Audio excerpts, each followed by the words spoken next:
Bab 7. Ihdinas syiratal mustaqim. Jalan cahaya yang hanya dibukakan. Setelah hamba berikrar hanya menyembah dan hanya bersandar kepada Allah, maka doa yang paling inti lahir. Ihdinas syiratal mustaqim. Tunjukilah kami jalan yang lurus. Ayat ini terdengar sederhana, tetapi ia adalah permintaan terbesar yang bisa diminta manusia. Sebab jalan lurus bukan sekadar jalan syariat yang tampak, melainkan jalan gaib yang menuntun ruh menuju Allah tanpa tersesat oleh bayangan dunia. Inilah doa yang sebenarnya menjadi inti dari seluruh ibadah. Bukan meminta harta, bukan meminta kekuasaan, melainkan meminta bimbingan agar kaki ruh kita tidak terpeleset. Para arif mengatakan, jalan lurus adalah garis halus yang membentang dari hati hamba menuju Allah. Ia begitu tipis, lebih tipis dari sehelai rambut, lebih tajam dari mata pedang.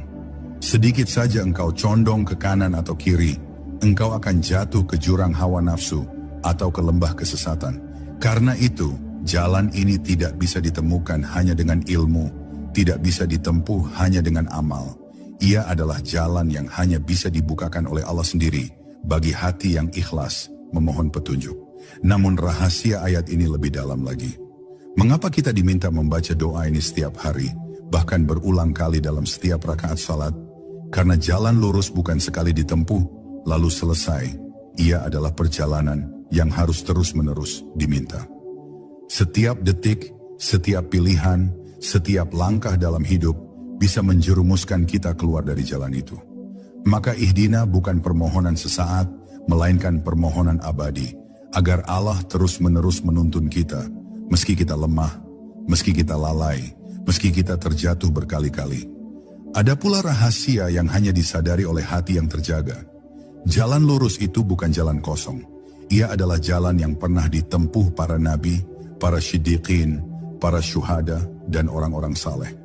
Ketika engkau memohon ditunjukkan jalan lurus, sebenarnya engkau sedang meminta agar ruhmu bergandengan dengan ruh-ruh suci itu, menapak di jejak yang sama, berjalan di lorong cahaya yang sama. Dan siapa yang masuk ke jalan ini, ia tidak lagi sendiri. Ia ditemani oleh cahaya orang-orang yang dicintai Allah sepanjang zaman. Maka tanyakanlah pada hatimu, sudahkah engkau benar-benar meminta jalan lurus dengan sepenuh jiwa, atau hanya melafazkannya tanpa rasa? Sebab ada orang yang mengucapkannya, tetapi hatinya masih berharap jalan dunia yang bengkok. Ada pula yang membacanya, tetapi hatinya masih condong pada keinginan pribadi, bukan kehendak Allah. Inilah misteri yang menakutkan. Ayat ini bisa menjadi doa yang mengangkatmu ke jalan cahaya,